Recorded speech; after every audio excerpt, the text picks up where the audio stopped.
Good afternoon, Bhante, members, devotees, and friends in the Dhamma. Let us begin the VASSＡVāSA cultivation by paying homage to the Buddha. Namo Namo tassa bhagavato arahato samma sambuddhassa. Namo tassa bhagavato arahato samma sambuddhassa. Namo tassa bhagavato arahato Samma Sambuddhassa.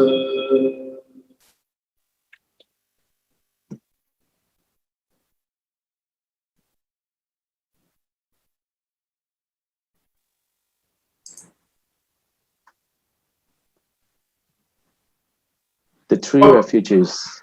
Okay, now please repeat after me. Buddhang saranang gacchami.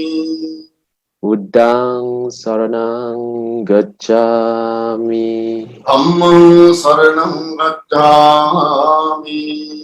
Dhammang saranang gacchami. Sanghang saranang gacchami. Sanghang saranang gacchami.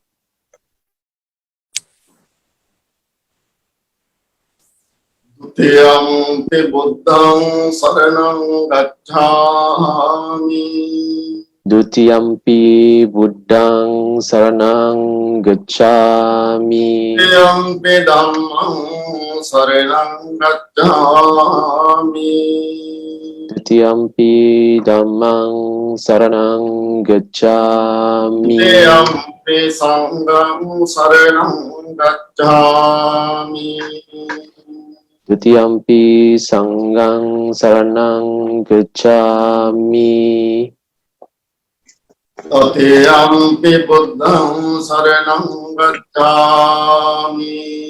Tatyampi buddhang saranang gacchami. Tatiyampi dhammang saranang gacchami.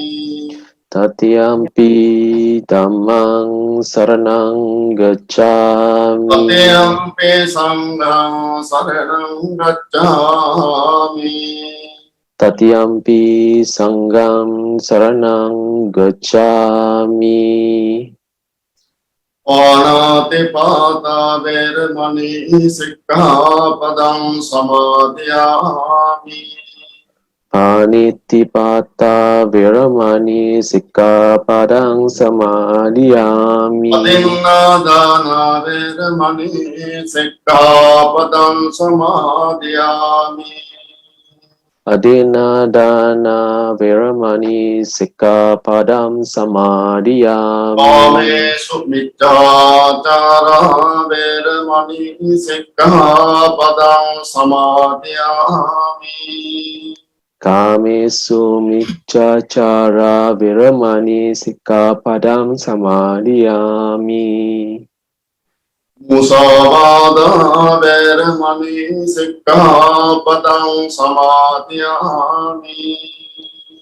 Musāvādā veramani sikkhapadam samadhiyami. Surameraya majjapama dattāna veramani sikkhapadam samadhiyami. Surameraya majjapama dattana veramani sikkhapadam samadhiyami. Sadhu, sadhu, sadhu.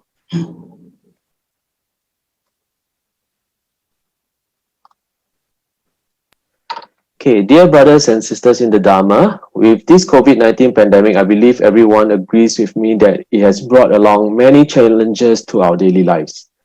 Due to travel restrictions, TBA resident venerables are unable to return to TBA in time to observe this rainy retreat, and instead, they will be observing VASSＡVāSA in Sri Lanka. However, we are very blessed and honored to be able to formally invite Venerable Dr. R. Chandawimala Maha thera to observe the 3 months VASSAVāSA retreat at Ti-Sarana Buddhist Association. Venerable is currently serving as an associate professor at the Buddhist College of Singapore at Kong Meng San Pokasi Monastery. His field of interest covers early Buddhism, Buddhist philosophy, and history of Buddhism. He will be delivering Dhamma talks every Sunday this time from today till 17 October 2021. And without further ado, let us invite Venerable Chandawimala to deliver his Dhamma talk today on Sekha Sutta, the Sutta on the learner. Venerable Sir. Okay, thank you, brother. And also thank you for the Ti-Sarana Buddhist Association, especially this media team. So you have done a great job, and we experienced it from yesterday. And today is our first Dhamma talk in this series of Dhamma talk within this Vassa retreat. So thank you very much for inviting me for observing Vassa and also sharing Dhamma with you. Actually, this is a great opportunity for me as a monk to share the Dhamma with you within these 3 months of time. Especially, within this Vassa retreat, I have decided that I would give some Dhamma talks based on sutras, but depending on the request of the the audience or whatever. So we will decide what kind of talks are topics more important and relevant, useful for you, and depending on your request or comments or whatever. So we can have some kind of beautiful topics in future. So this time, actually, I think that during this Vassa retreat, you can learn some Dhamma, because as Buddhists, especially as Buddhist practitioners, I know that the Ti-Sarana Buddhist Association is doing very well here in Singapore. I mean, enlightening their community and also, training them in a very proper way. So at this moment, I must say that, Bhante Ratanasiri and Bhante Anand, they are doing their best here to enlighten you and also especially educate the children. And up to very recent time, Venerable Bhante Jnanarama also did his great service at the Ti-Sarana Buddhist Association. For a long time, unfortunately, he passed away around 2 years ago.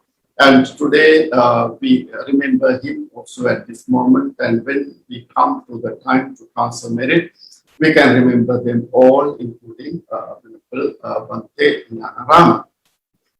So today, actually, I selected this sutta, the Sekha Sutta. I think that you have heard about the Sekha Sutta. This sutta is found in the Majjhima Nikaya, the second section. We call it Majjhima Pannasa, the middle 50 discourses. Within this middle 50 discourses, as the sutta number 3, or within the Majjhima Nikaya, it comes as sutta number 53, the Sekha Sutta. So what is the meaning of Sekha or Sekho? We should know this word. Sekho or Sekha. Actually, the meaning is the learner. Learner. So we all are learners. Arahantas are already have completed their study or learning or practice, and they had completed their journey. So because of that, we call Arahantas as Asekha or Asekho. Arahanta is called Asekho. That means he has completed his learning or study or practice, and no more for Arahanta to learn or to practice, because he has achieved his goal in terms of this, the practice or Buddhist training. So you must remember these two terms, Sekha and Asekha. So Sekha means the learner, Asekha means the enlightened one, or basically Arahant. Arahant. So this is a very special sutta for all of us, because it teaches us how to practice the Dhamma. Especially here, it focuses the practice of the ordained ones, monks, but still this practice can be applied as common practitioners. If you really want to practice Dhamma in the proper way, definitely you should follow the Sekha Sutta, because we all are learners, we all are practitioners. We are still on the path, and actually in a very basic level, so we have to learn a lot. So this sutta, the background of sutta is very beautiful, and I think that we can learn a lot from the background of this sutta. After Buddha attained, Prince Siddhartha attained enlightenment, and as the Buddha, actually he received various temples, the monasteries, offered by different kings, basically different kings, and also aristocratic people, that means like very rich people, and for instance, like Lady Vissaka, and she also built the temple and offered to the Buddha, that is called Upara. And however, here we are talking about the Nigrodharama. Nigrodharama means the Banyan temple. Banyan temple or Banyan monastery. Offered by whom? This temple or the monastery was offered to the Buddha by his relatives, Shakyans. Shakyans offered this Nigrodharama or the Banyan monastery to the Buddha. Where? In the Buddha's hometown. That means in the Kapilavatthu. Kapilavatthu is the hometown of the Buddha, right? So Shakyans built this special monastery and offered to the Buddha. So the story goes that one day the Buddha was living in this Sakyan monastery, Nigrodharama, and during that time, the Buddha's relatives came to see him. And then they informed the Buddha, after respecting him, the Buddha informed them, Venerable Sir, we have built a special building for our counseling activities or for our assemblies or, the meetings. So it was an assembly hall, or we call it town hall or council hall. So the Shakyans informed Buddha that, Venerable Sir, after we built this building, no one still lived there. No any Sramana or any person lived there. We did not use it yet. This is a brand new building. So I want, we want your blessing. We want your blessing.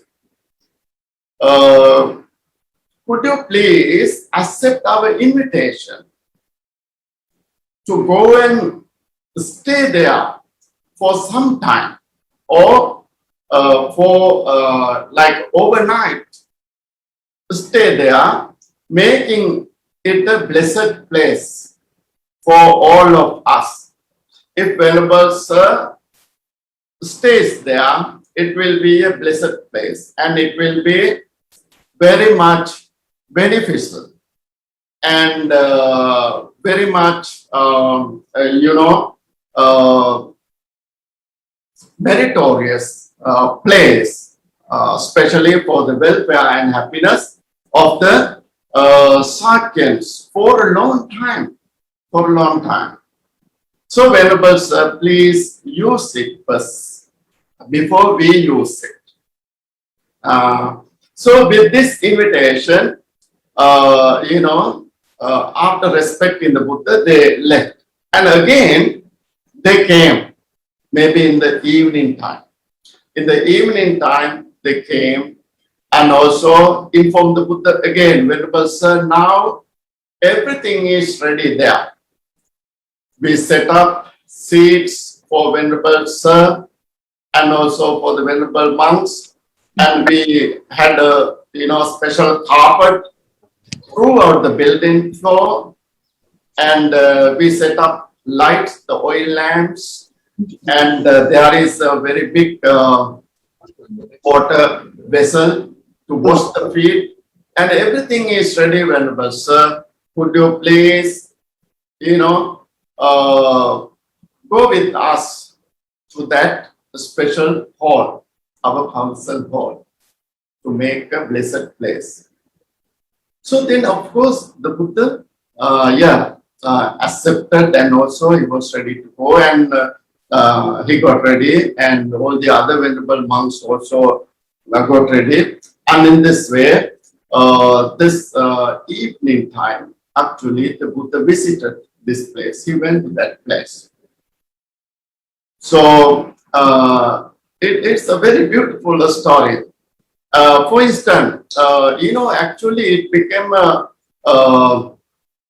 tradition in the Buddhist culture.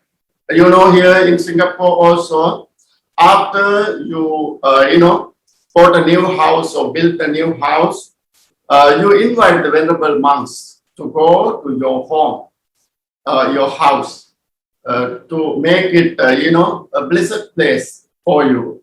We call it housewarming, right? Most of the time, Buddhist people, they would like to invite monks to, go to their place first and do chanting and make it a blessed place for your good living. So this tradition actually coming down from the time of the Buddha. Some people think that maybe these are the things that started in the later time in the Buddhist culture when the Buddhism developed as a religion. Of course not. During the time of the Buddha, these things were there.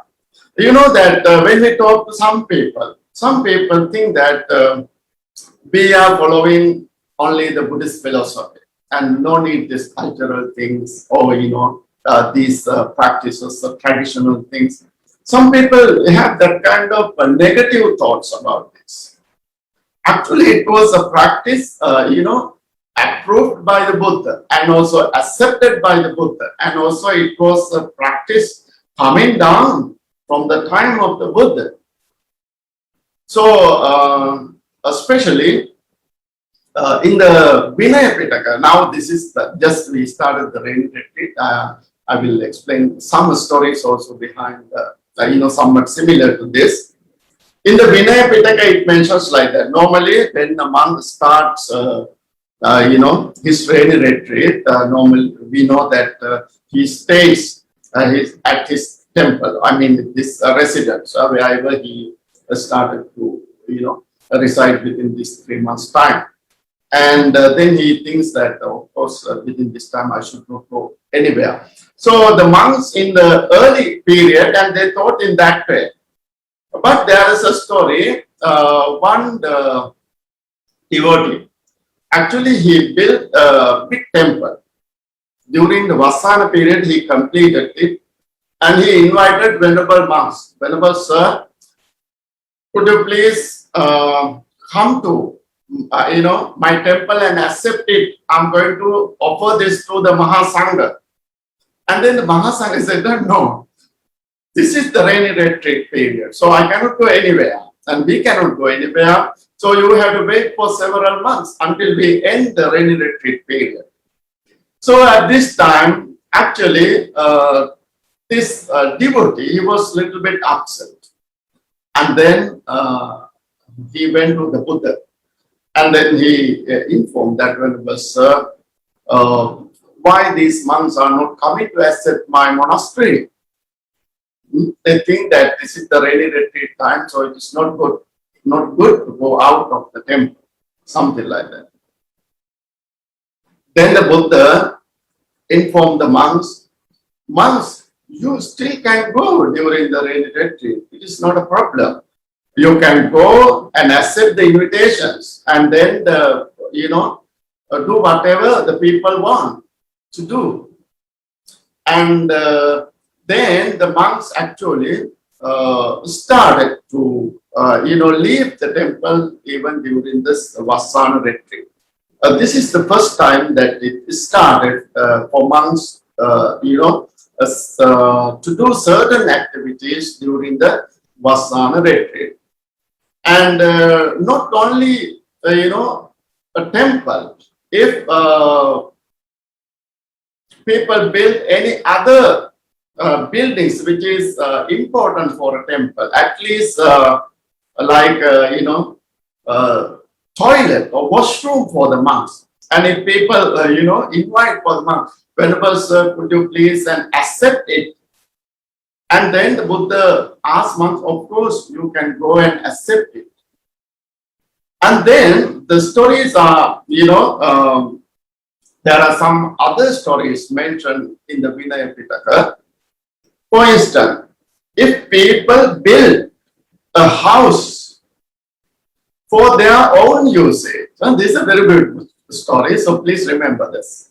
If people build a special house, right, for them, for their living, and then the people want to get the blessing from the monks, and then the monks invite the people invite the monks, Venerable Sirs, please come and use this building first, our house first, before we use it. And then monks should accept the invitation and should go there and bless them. And then Buddha mentioned that not only house for them to live, even if they build, building for their own business activities, like a shop or warehouse or whatever building is there, when the people invite monks, and the monks should go and bless the people. And here also it mentioned that even at least a washroom, if people build it for their own usage, and if they want monks to go and bless, definitely monks should accept that invitation and go and bless. Right?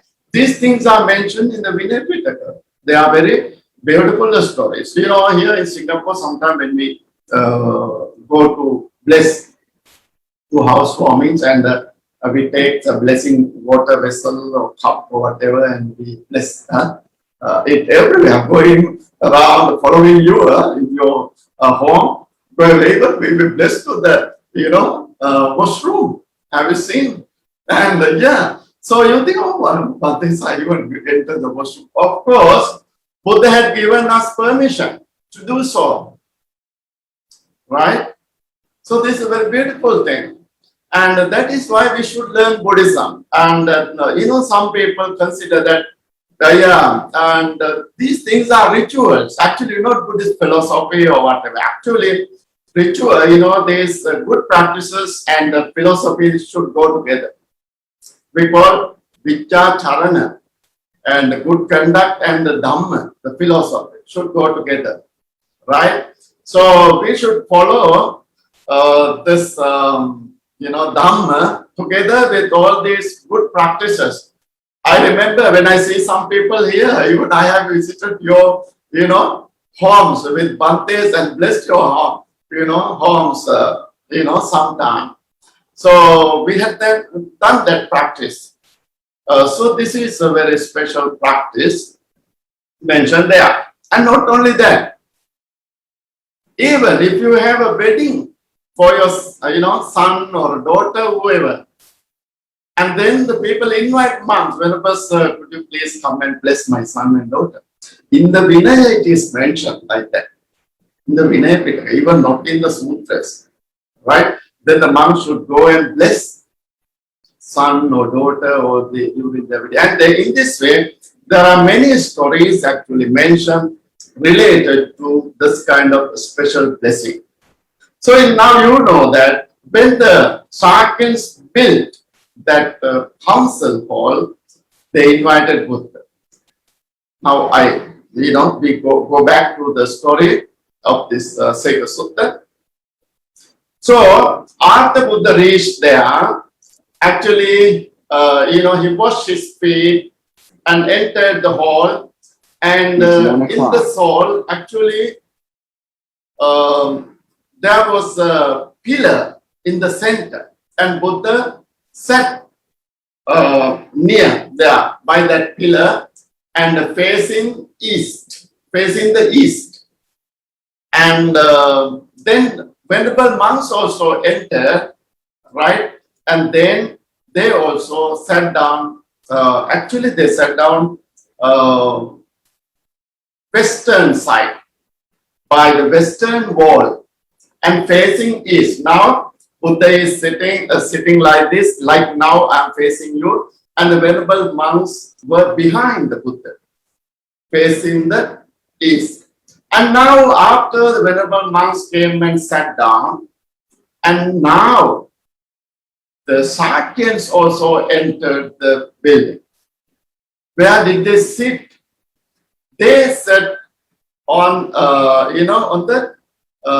the east wall, facing the monks and the Buddha. Now, like you and me, it's a very beautiful story. Then the Buddha could talk to them, and the monks can see the people face to face.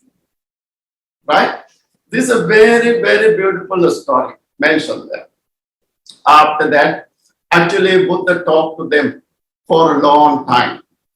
And it is said that actually Buddha talked to them until the late night.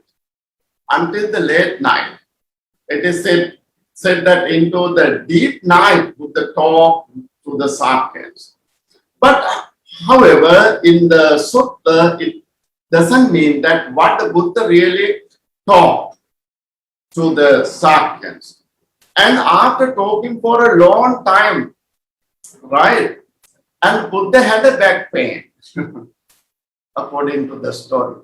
Buddha had a back pain because he talked to the Sakyans for a long time, until the late night. And then he talked to the Venerable Ananda, now I have a back pain. I want to rest it.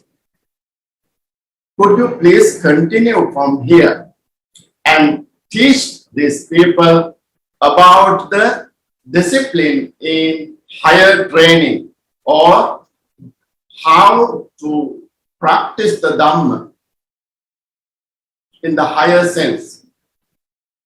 And then the Venerable Ananda accepted, Buddha's invitation.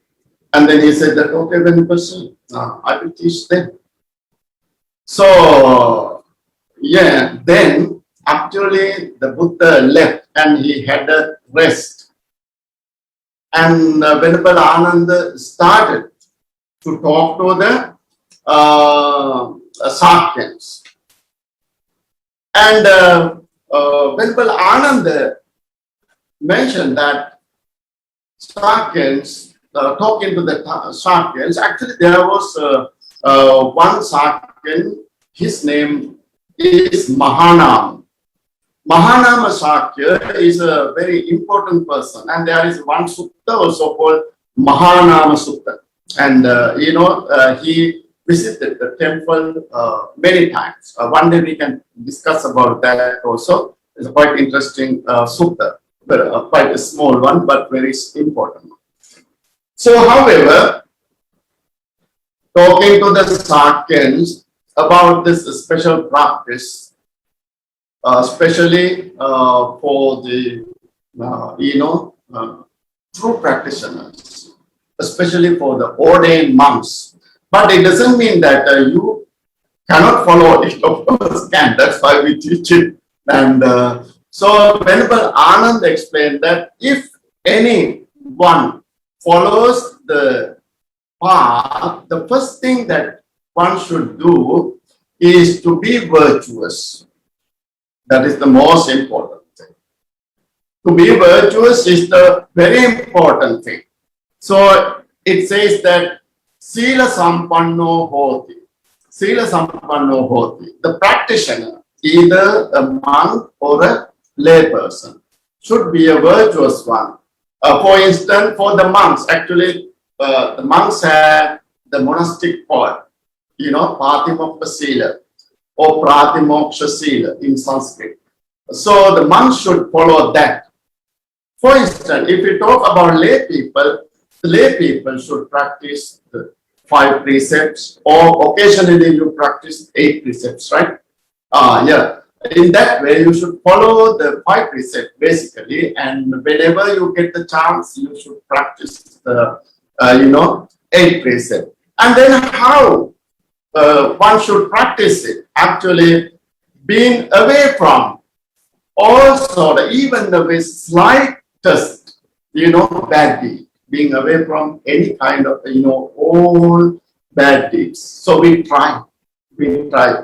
Same as how the monks practice their Patimokkha Sila or the Vinaya rules. In the same way, should Buddhists, the lay Buddhists also practice in that manner. So that is the most important part. The first thing is to be virtuous. In this Buddhist path, we say Sila, Samadhi, and Panya, right? 3-fold training. So the first part is Sila. We must, that is why even here now, before I started the Dhamma talk, you observe 5 precepts, right? You observe 5 precepts. And this is how we start the Buddhist practice, being virtuous and observing precepts. This is a very important thing. So we always should try to practice Sila. That's a very important thing. And after practicing Sila, and then what is next? Actually, when you practice Sila, you can restrain your senses or the faculties. You can train your faculties, especially for monks. And monks try to, train their faculties. What are these faculties? Eye, ear, nose, tongue, body, and mind. These are the 6 faculties. Without attaching or disgusting the things. Things mean here the objects, especially when you see the forms through your eye, you should not attach or you should not increase desire about the forms, or you should not discuss them. And in Pali it says Chakuna Rupan Diswa Nanimittaggahi Hoti in the Sutta.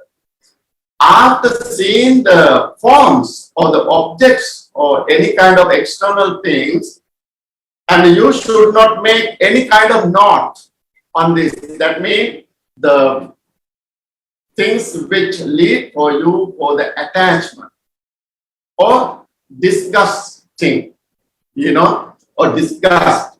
So what you have to do, you look at the things as they really are. Now, that's very important thing. In the same way, considering the sounds and the taste and also the odor that you smell, right? And also, the feeling, physical feeling related to the tangible objects and also mental objects. Sometimes when you are alone, you think about a lot of things, things related to in the past or the present or future, or what you have experienced or whatever. So they are called mental objects. You think about various things. So actually, whenever we think about those things, also the same, you should not attach to certain thing or discuss the thing. Try to, practice the equanimity, right? This is a very important thing. Be neutral with all those things. This is a very, very difficult thing.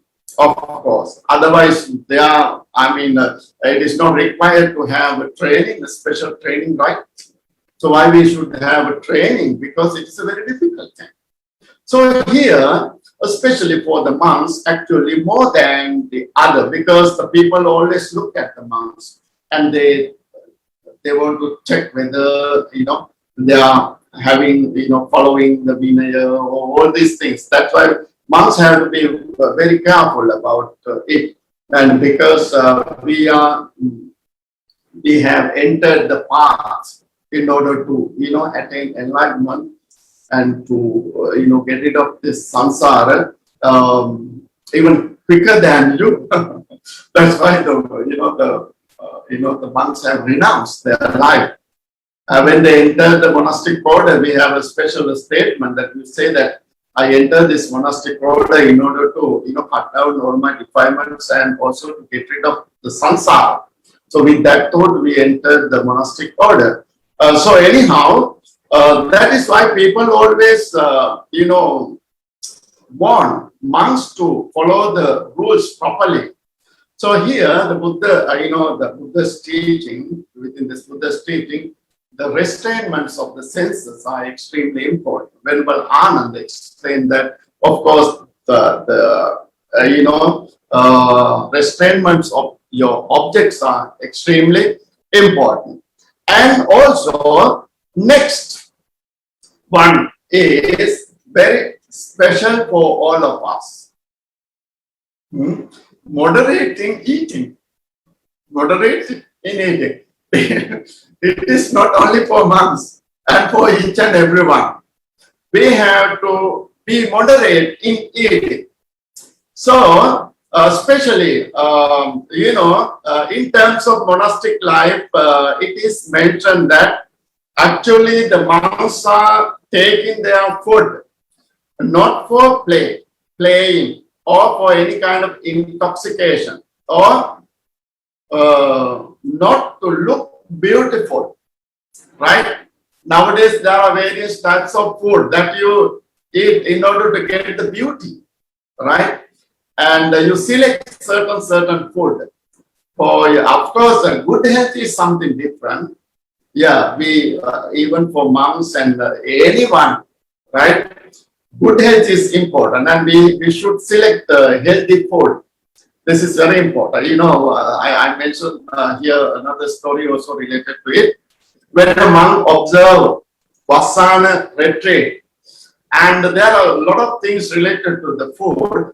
And one thing is that monk may get good food, but they are not good for him or for his health and so on. They are good food, of course, but not good, not healthy, or you don't like it. That monk may not like it.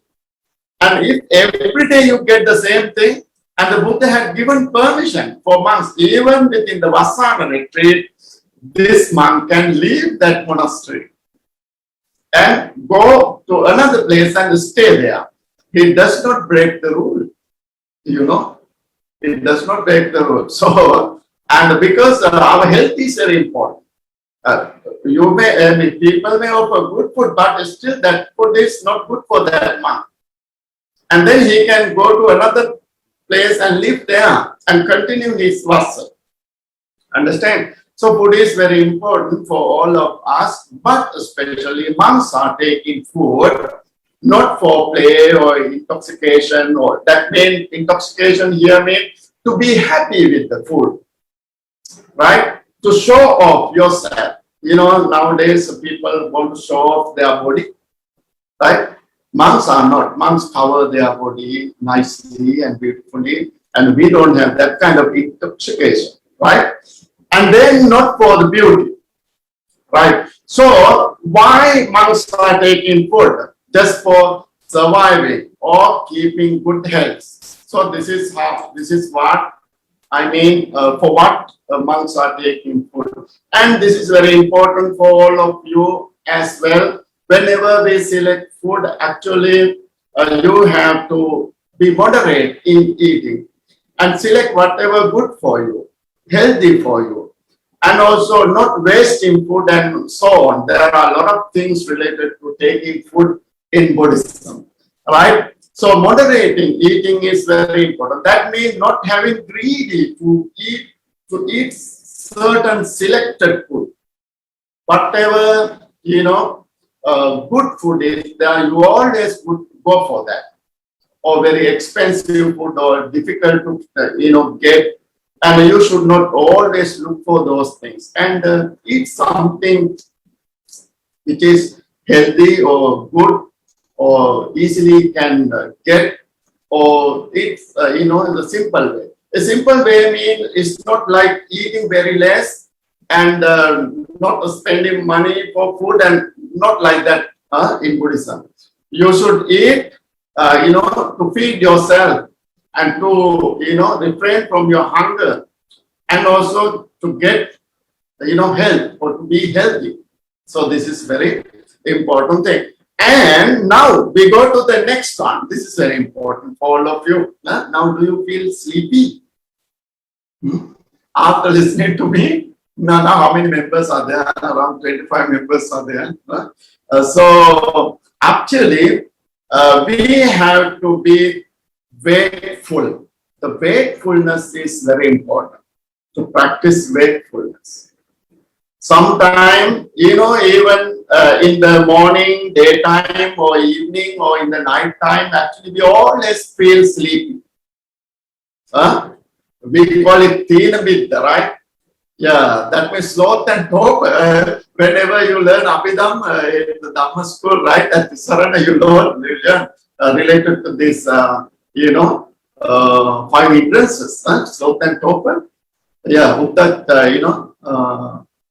Ti-Sarana, right? It's called Ti-Sarana. So you should not practice that. So it is said that actually whenever you practice the Buddhist path, you have to be very vigilant, and you should not feel sleepy, and wakefulness is very important. According to the sutta, wakefulness means especially for monks, and monks should practice meditation in the morning and in the daytime and in the evening, and even up to late night. And after that, mindfully he can go to bed. And then early morning again he wakes up, and then again start the practice. So this is the way of the true practitioners, the life. But for you as lay people, actually you may not get enough time to practice because you are busy. Your life is with a lot of things, responsibilities, the duties. You have to take care of families. You have to attend your business activities, or your jobs, and so many things are there, right? But monks have less duties. Even now, I am a teacher, but still I am a little bit, free than you. Yeah, as lay people, because lay people have to take care of your parents, and then your children, or think about your siblings, relatives, friends, even the monks, because as lay people you have to take care of the venerable monks as well. So in this way, but you should have certain time to practice the Dhamma, the meditation. Actually, meditation is the most important part in Buddhism, in this Buddhist path. So we have to be wakeful, right? Wakeful. So wakefulness is very important whenever we have time. So, put that time into the practice of meditation. That's a very important, especially for the monks, day and night practice. Day and night practice for the monks. Right? These are the basic things mentioned in the sutta as good practices. And then, Venerable Ananda mentioned that there are 7 more factors. We call it, sattā, saddhammehi samannāgato bhoti. After that, there are 7 more factors should be practiced, considered by the the practitioners, especially monks and also lay people as well. So here, even though we say that this, for the strict practitioners, actually, these are very important for the lay practitioners as well. So, among these 7 factors, what is the first one? First one is extremely beautiful and very important. That means to have sattā, faith in the Buddha. Faith in the Buddha. This is very important. We call it Sādhu hoti. Sādhu hoti. Faith in the Buddha. Yeah. In the sutta it mentioned that saddhati tathāgatassa bodhi. You have faith in the Buddha about his, the qualities, enlightenment qualities. Whenever you recite, Itipiso Bhagava, the 9 qualities, you recite the 9 qualities of the Buddha. In the sutta, it mentions about these 9 qualities of the Buddha. Right?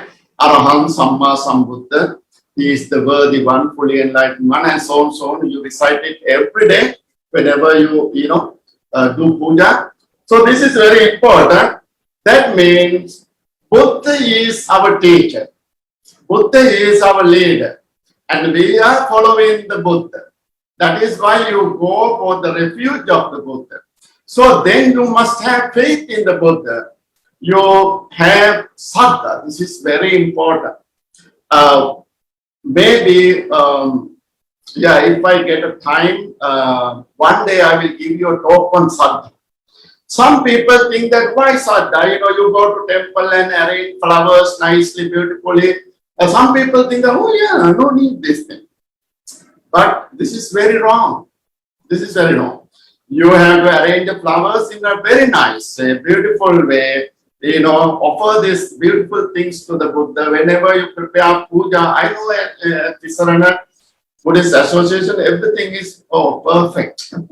Perfect. Very nice.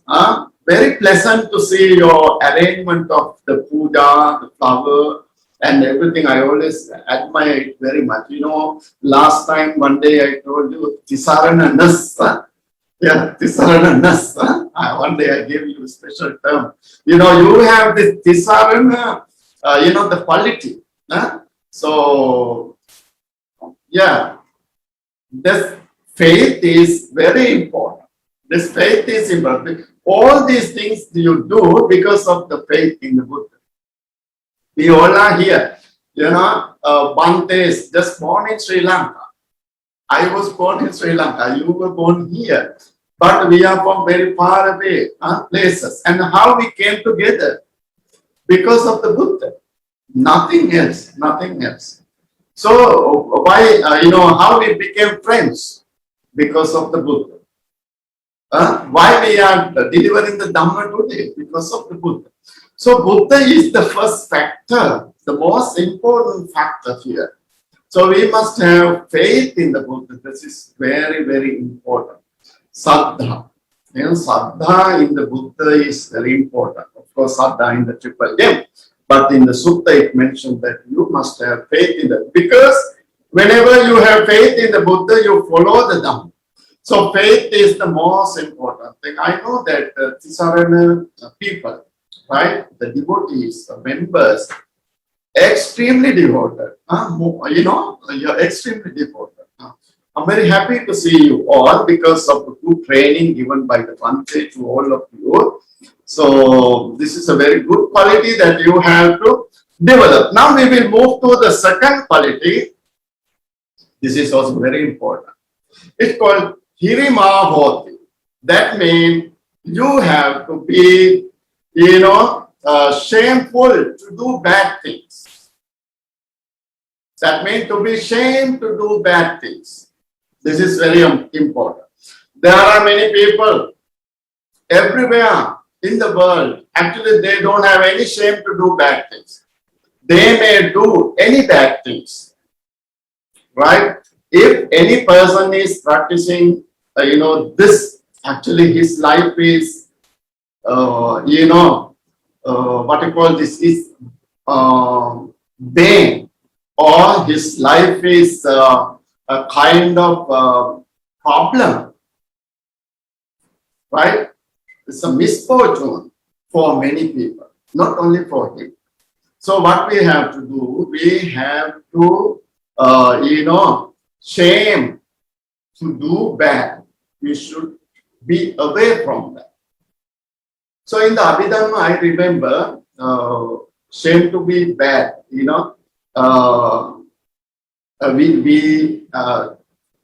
have to remember that, Aggito Salabhovya, right? Bhutato Gama Suparo. There are two examples given there to, related to this shame to do bad and fear to do bad. The next one is fear to do bad. Shame to do bad is compared to this. I think you have seen the pigs, pig farm. The pigs are considered a very dirty animal, always living in the, dirty things, and their bodies are all covered with dirty things. Whenever you see a pig, of course, you close your nose and try to go away because they're very smelly, the pig farms. In the same way, you have to be ashamed to do bad things and immediately, go away from them. This is how the Abhidhamma explains that. So, actually, this is a very important thing. We have to develop this quality, shame to do bad things. Now we will go to the next one. And we'll, have to live with fear to do bad. So that one is called Ottapihoti. Ottappa, Hiri and Ottappa, these are the two terms. Hiri is the first one over there and Ottappa is this one. In the sutta it's called Ottapihoti. That means you are refraining from physical and verbal and mental bad deeds. That means you have fear to do physical, verbal and mental bad deeds. Actually, the first one also the same. You have to have the shame to do physical, verbal and mental bad deeds. And here, in the next one, you have to have fear to do physical, verbal and mental bad deeds.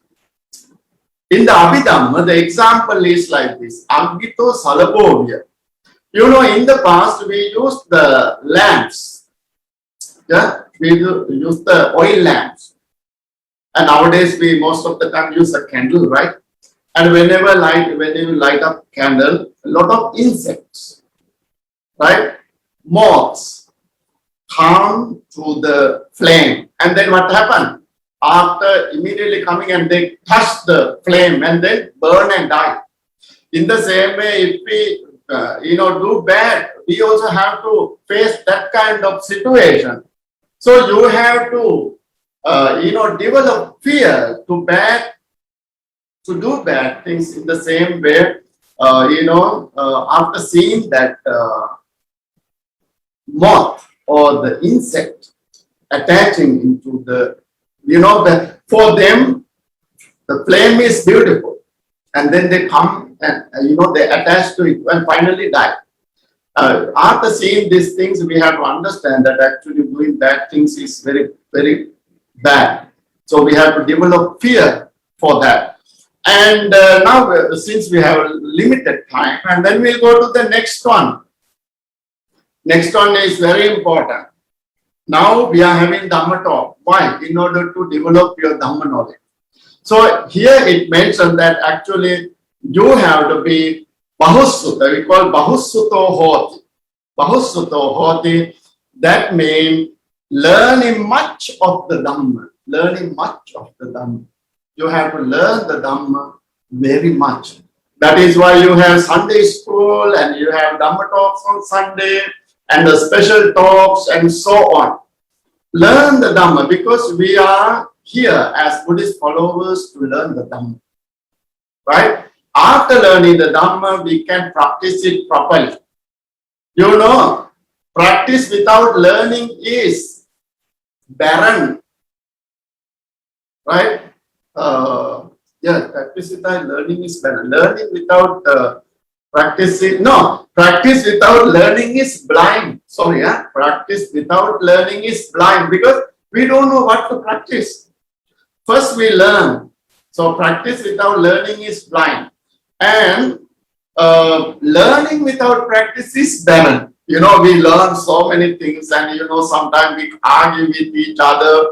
You know, we show off our knowledge, but you don't put it into practice. And then it is barren. That means no result, no fruit, barren. So practice without learning is barren. Learning without practice is blind. So learning is very important for all of us. Otherwise, we do not know where to go, right? On this path, on this Dhamma path. So you have to learn the Dhamma properly, and you know that you have to think the teachings of the Buddha. In the beginning, it is beautiful. In the middle, it is beautiful. In the end, it is beautiful. And then the Ananda mentions that, of course, you have to remember what you learn, retain in your mind. And then you have to recite it verbally. You know, time to time, you have to recite what you learn.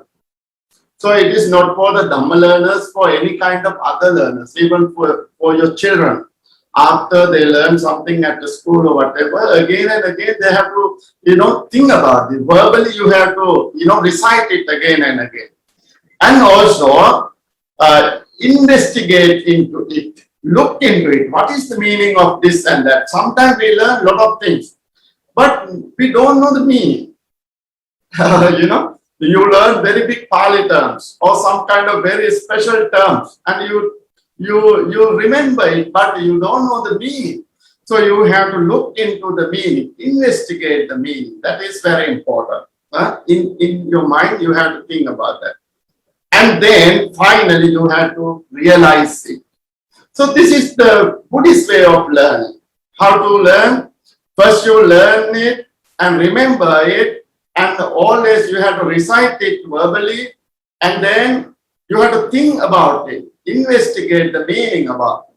And then the last one is realize it, penetrate into it or realize it, right? So in Pali, in the sutta, it says that Data Vachasa Parichita Manasanu Pekita Ditya Suppatividda. Next time, if you want, I will give you these Pali terms. But actually in the sutta, these terms are explained in a very beautiful way, right?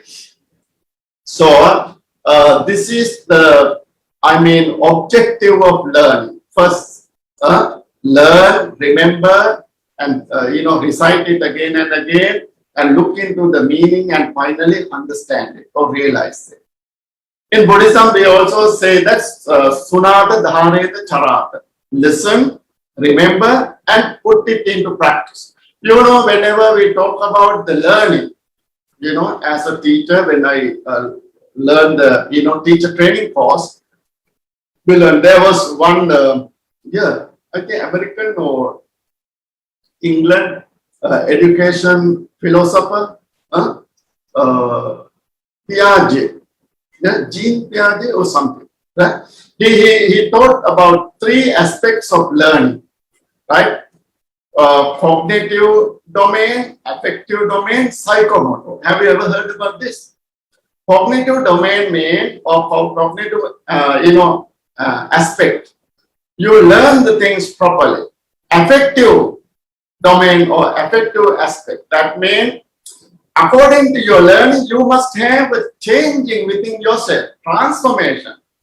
You come to temple and learn the Dhamma if there is no any changing within you. Changing means for the good, to be good, right? That kind of a special change in inner transformation within you. This is very important. And finally, charata. That means it is called psychomotor aspect or psychomotor domain. You put it into practice. That is the objective of learning in the Buddhist way. You learn, remember, and then put it into practice. All right, and then we will go to the next one. So that is very important here. Actually, you practice effort. Effort. You must have effort. So in the sutta is called Aradha Viryo Viharati. Aradha Viryo Viharati. That means you live with effort. Why you must have the effort, especially to dispel the demerit, and also accumulate merit. That means to cut down the bad deeds and also to increase the good deeds, or that means to accumulate good deeds or to perform good deeds. So that is why we must have the effort as a practitioner, right? So now we'll go to the next one, and there are some more information related to this, but since time is running out, so I will go to the next one. Next one is to be mindful, or mindfulness. Mindfulness. It is called Satima Hoti in Pali. Satima Hoti, to be mindful. So why you have to be mindful here? Actually, it is not related to this practice of meditation. Here it mentioned that you may have done lot of actions in your past. I mean, within this life, in your past, and also you physical actions, and you may have done a lot of verbal actions. What you have done and what you have said within your life, think about them and see whether you have done bad things, or you have done good things, or you have said good things, or you have talked about good good things. And so look into them, and if there are any kind of deeds that you have done unpleasant or bad, you have to refrain from them, and then practice the Dhamma properly. Sometimes when you close your eyes, you may remember that you have done a lot of things. Don't regret over those things. This is useless. What you have to learn, at that time I was late, or I was unaware, I was not vigilant, and I was not practicing Dhamma properly at that time. So let them go. But if you can learn from them, to even not to continue these bad things, right? And you do good things. Start from today, and you are not late. In Buddhism, it is said that you are not late even if you start today, right? So after thinking about the bad deeds or bad words that you have uttered or you have done, so from today on you can try to be a good person. That's very important. So monks, think about their past actions, verbal and physical actions, and then they try to be away from those things and try to practice good deeds, right? Now we will go to the next one. Become wise. That is the last among these 7 factors. Become wise. That means how you become wise person. Why you become a wise person? Actually, you try to develop this noble wisdom within yourself, and also to be away from this suffering or unpleasantness. We have 5 aggregates. Because of these 5 aggregates, we suffer within the samsaric life.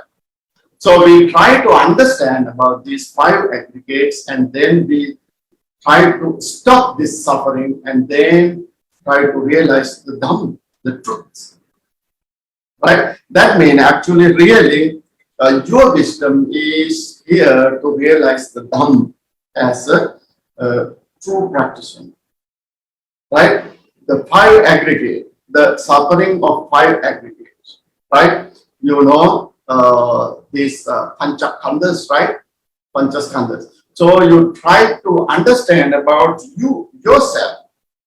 And we are here because of our training and all that, all these defilements. So we should try to be away from these defilements. So that is what it is called wisdom here. Right. Now, and after that, it is said that actually the practitioner, he enters the four jhanas.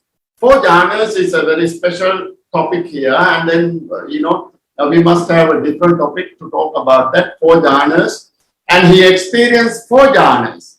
And after practicing this Dhamma properly, and then actually he tried to cut down all the defilements and, the freedom he attains after the destruction of all the defilements. So this is the practice mentioned in the Sekha Sutta.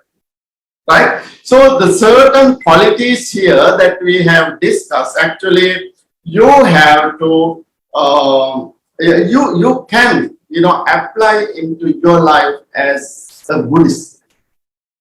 And then we can, practice these Dhammas. Especially whenever you practice the Dhamma in this way, your eggs are unspoiled, right? And they are especially not rotten eggs, right? Like the unspoiled eggs. When a hen hatch the eggs, especially when she, what is the word for that?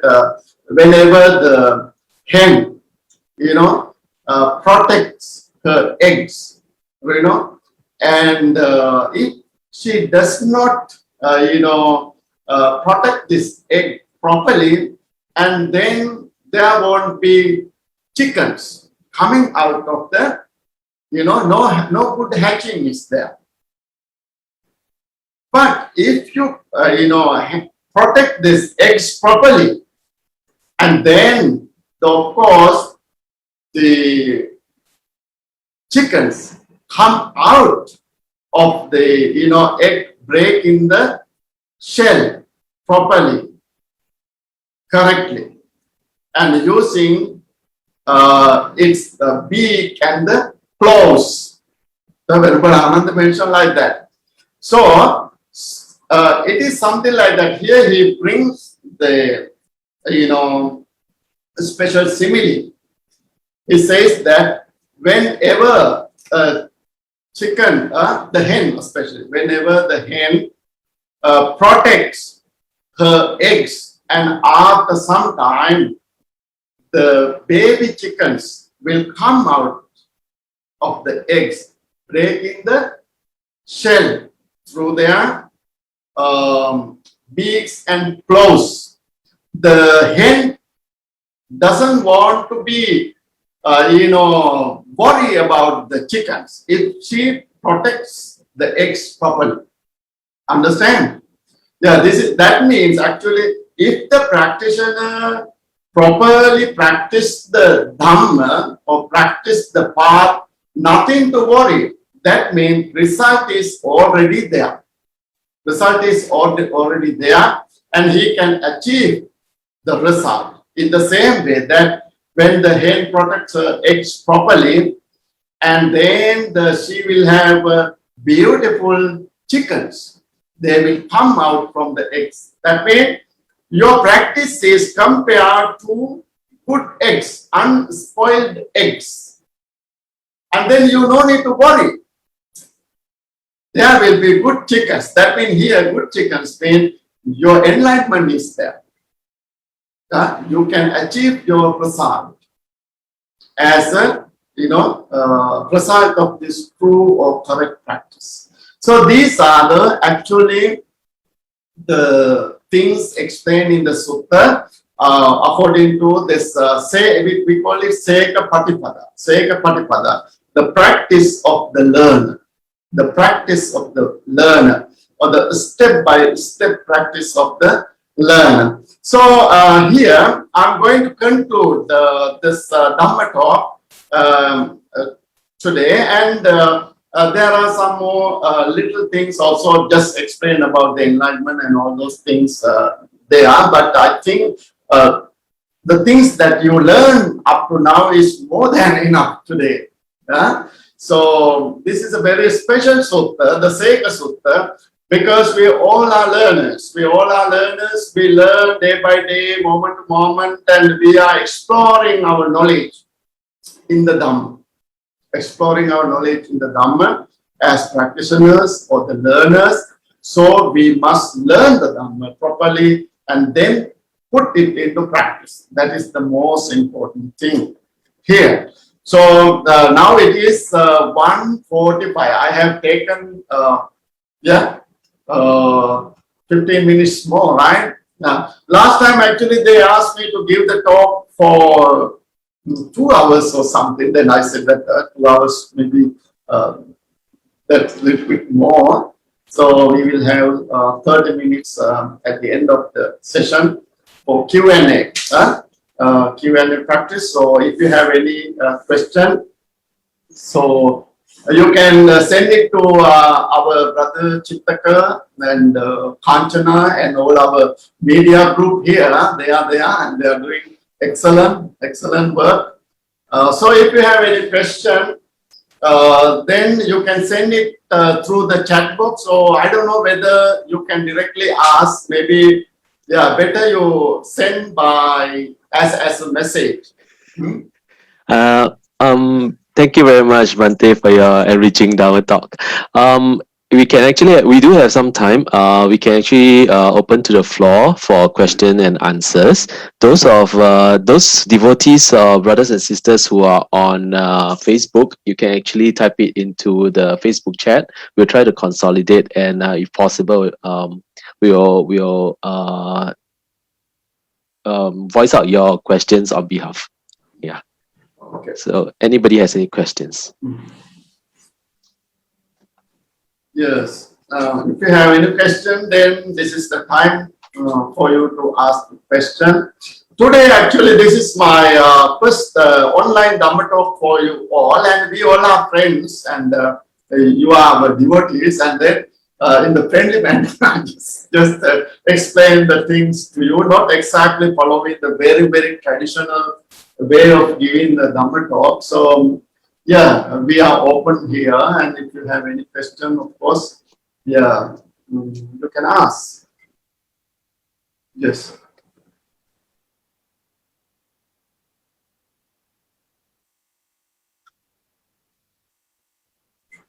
Yes.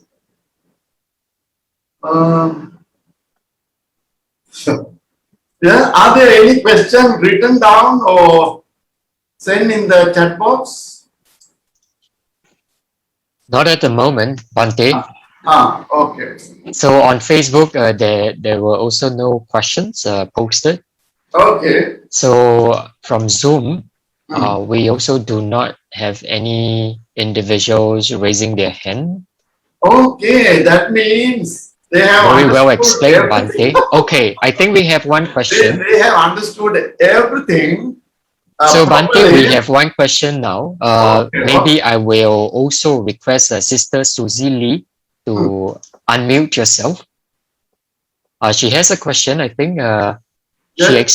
She wants to know. Bhante, please explain. Good in the beginning, good in the middle, and good in the Actually, that means the teachings of the Buddha is actually we say that the Buddha's teaching is always beautiful. That means it is meaningful. Cause and effect is there. And it has been explained in the proper way. And because, whenever if we talk something, sometimes when we start, it would be good. But in the middle, maybe it is not good. And at the end, sometimes it would be good. So this is the gradual training and gradual path is, mentioned in the Buddha's teaching. Gradual training, the Sila, Samadhi and Panya. Gradual path is, the Noble Eightfold Path. Buddha's teaching is based on those things. And that is why we call it, it is beautiful in the beginning, beautiful in the middle, and beautiful in the end. That means you can start it with, this good, beautiful Dhamma, and then you practice it, and finally you will have a beautiful result.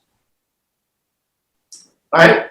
So that is why it is called. In the Sutta, it was Arthan Sabbenjanam, Kevala Paripurnam, Brahmacharyam Pakase. It says that Buddha's teaching is completely, filled with this meaning and all sort of, the letters, the grammar and everything.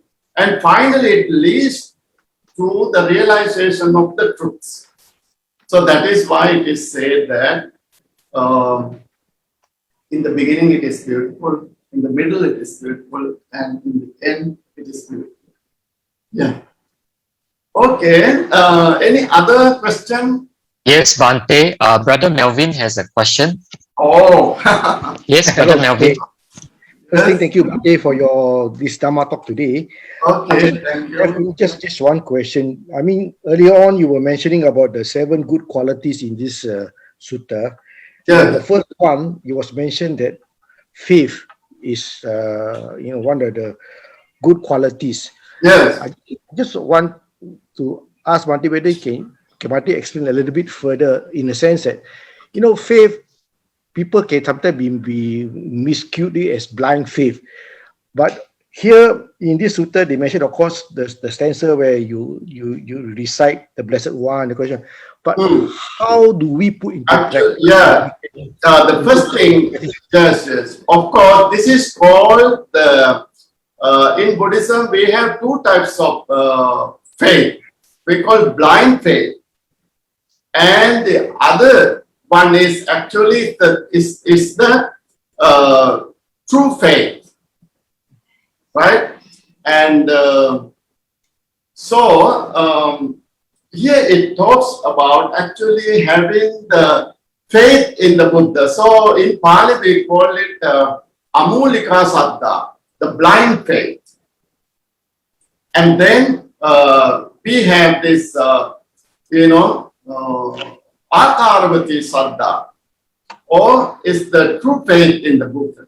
That means we try to understand in Buddhism. I mean, there is one sutta which is called Vimānsaka Sutta. In the Vimānsaka Sutta, the Buddha mentioned that monks, before you follow me or accept me as your teacher, you should look into my teaching and my character and everything, whether I am the Buddha or not. Yeah.